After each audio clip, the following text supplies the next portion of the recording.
Okay guys, I wanted to go over something very important that can really help you inside the game. I couldn't go over this in settings, the video would have been too long. So what I'm going to do is I'm going to connect my controller. I'm going to show you exactly what I'm doing so you can see what buttons I'm pressing as well.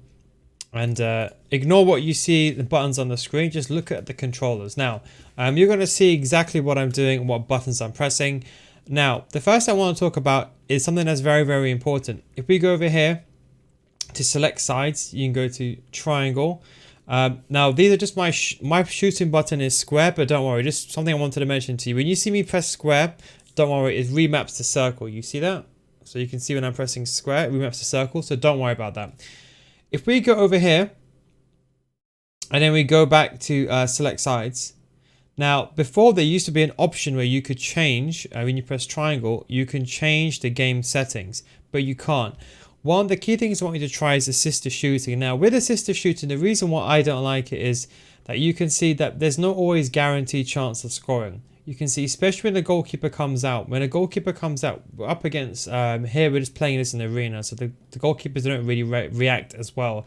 So in like a real foot champs game, the goalkeeper's going to be way more overpowered. The problem is that you don't always hit the target. Even with a top tier player, a lot of the time, if you try taking a shot, you could always miss the target, or you could always fluff the shot. Now the best way to shoot on assisted shooting, first of all, is you tap the shoot button and go in a cross goal.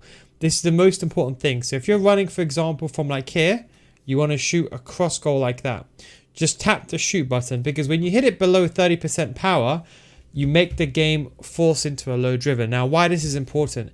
A low driven gives you power on the shot, so if the goalkeeper does dive, they can't really grasp it. But B, the issue is when the goalkeeper comes out. This is why most of your one-on-ones will be saved. It's because when your opponent holds triangle, the goalkeepers are just amazingly OP. This is why finishing is broken, by the way. It's because when a goalkeeper comes out and you're near this vicinity and you shoot, the goalkeeper can actually grasp a lot. The distance of how far that goalkeeper can reach is much greater than you think. And then the issue is that to end up scoring in these zones, basically, which is where you want to, there's only a small fine margin. With assisted shooting, you could miss completely. And that is why assisted shooting, even when you green time it, sometimes is not worth it. My best advice is that when a goalkeeper comes towards you, you want to shoot as early as possible. As soon as you see the goalkeeper come towards you, you want to shoot. You basically want to shoot when the goalkeeper is standing still. That way they got the least statistical chance of saving a shot. As soon as they come out, the longer you take is the higher chance your opponent can then stop the shot. So even if the goalkeeper comes out and you go the opposite near post, whatever, this is the arena, this is a bit different.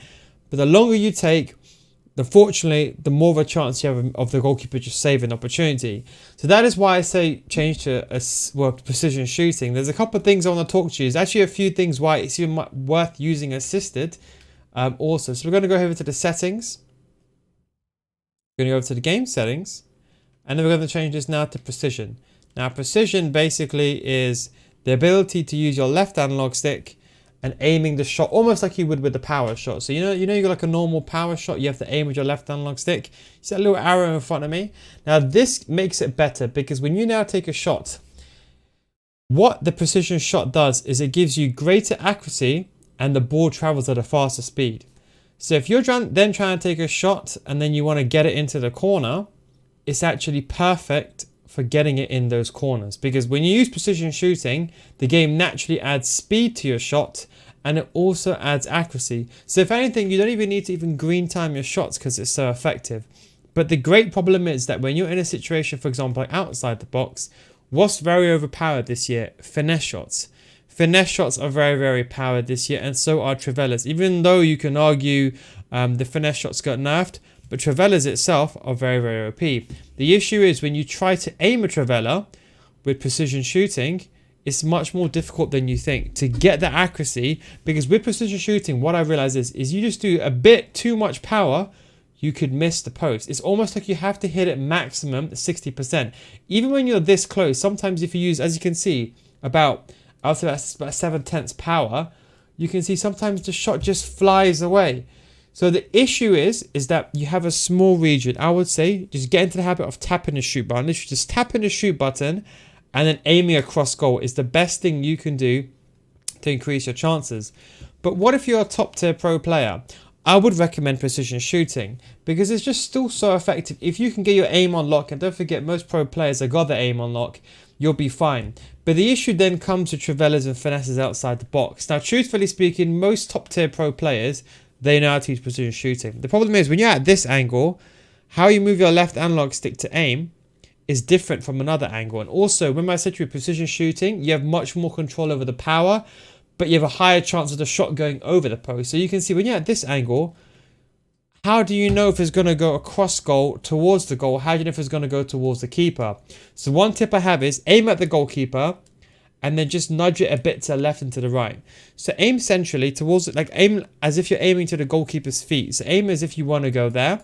Then when your body's in the motion to power up the shot, then adjust your left analog stick slightly, a little bit down. So like let's say you're aiming it straight towards the goalkeeper, then you aim it a little bit left and a little bit down. With precision shooting, it'll be enough to get the ball into the corner, and after a few times, you'll get the grasp of it and you'll know, for example, how to hit it in that corner region. But don't just practice head on. Practice, for example, in more odd angles that you wouldn't really find yourself in.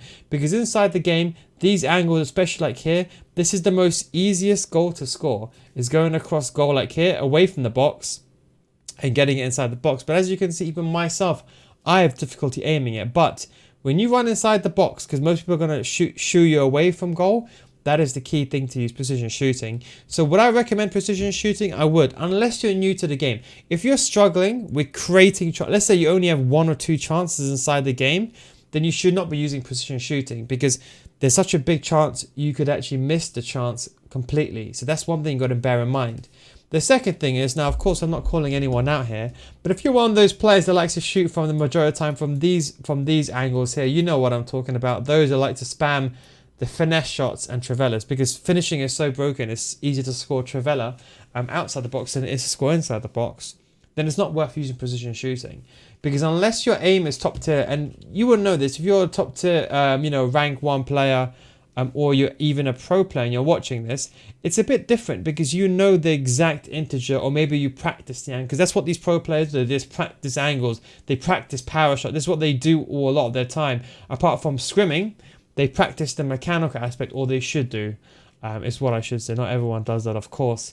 But that's what I'm trying to say. If you're going to use the Trivelas and the finesse shots and use them outside the box a lot of the time, I really wouldn't recommend doing this. However, if you like to someone that likes to get inside the box, but you find yourself that your shots are getting saved a bit too often, I would recommend precision shooting. Now, I do believe this would be the future. What EA do, for example, normally, like remember how they introduced tactical defending? Advanced defending could be the future one day. I don't think it will be now. I think advanced defending maybe is just too much now. I think they realize this themselves. But precision shooting, I'm not saying it could be the norm, but it could get more overpowered as time goes on. So what I would suggest is maybe start learning it now and be ahead of the curve. Anyways, I hope you enjoyed this video. Don't forget, if you want to get better at FC, you can come to my FC School Series, patreon.com/Neil, guys. Links down below in the description. If you don't get better after 1 month, refund your money. That's a complete guide with a complete finishing, Trivela, all those guides as well. Also my FC School, link is down below in the description. If you don't get better after 1 month, refund your money. Thanks for watching. And don't forget, precision shooting, give it a try. It might take you some time to get used to, but your best learning dojo is going to be over here. You want to start doing it. And don't forget, it's not just about running, because the mistake I made when I started learning this, I was just learning from traditional shooting angles. But to be honest, you'll find yourself in angles like this, where you're going to need to learn, for example, how can you get it on target? Because don't forget, the big thing position that no one talks about is that when you get into these key situations, when it's an open goal, you can miss the goal entirely because there's no assistance. So if you do beat the goalkeeper, in theory, you could still miss the ball with precision shooting. I'm trying to see if I can get an example. Now, I'm actually playing this through the stream, so there might be some delay in going around the goalkeeper. But you can see, like here, you can miss the goal. There's one thing I want to mention to you, though. Get the ball back here. Although you can miss the goalkeeper completely, like let's say from like here. So although you can miss the goal, like that. You see how the game sometimes forces you to score an open goal. This is mainly at the front or this angle of the goal. So if you like to do those cutbacks and you like to do a first time shot and you're worried that the precision shot would miss, it won't. The game actually assists you in many of those areas. I'll just show you a quick example of it here. So let's say I pass the ball to Mbappe. And you can see here, we've got precision shooting. So you can see here, you can see with Mbappe, we can aim it and then we can still miss the post. But you can see when I do a 1-2, and I'm going to aim my Neymar all the way down, Do you see how my left analog stick has gone way past the goal? But do you see how the game still assists it into the corner? Do you see that? So there is a region where the game basically has auto aim or aim assist. So if you are using those cutbacks and you are sweating the ball all the time, don't panic, because when you're near the penalty, I would say realistically, I don't know where the radius is, but I would say it's generally about here-ish. Because when you're in a 1v1, when you're past, you can still miss the chance technically completely. So what I would say is, if you're inside the box, as you can see like that, if you're doing a first time shot, especially when it's a cutback, I would say don't worry, because you can see the game still assists the shot. That's something I wanted to mention. So that aim lock feature, it can help you out with the cutbacks. Anyway guys, hope you enjoyed this video. Thanks for watching. Take it easy and I'll catch you next time. Peace out.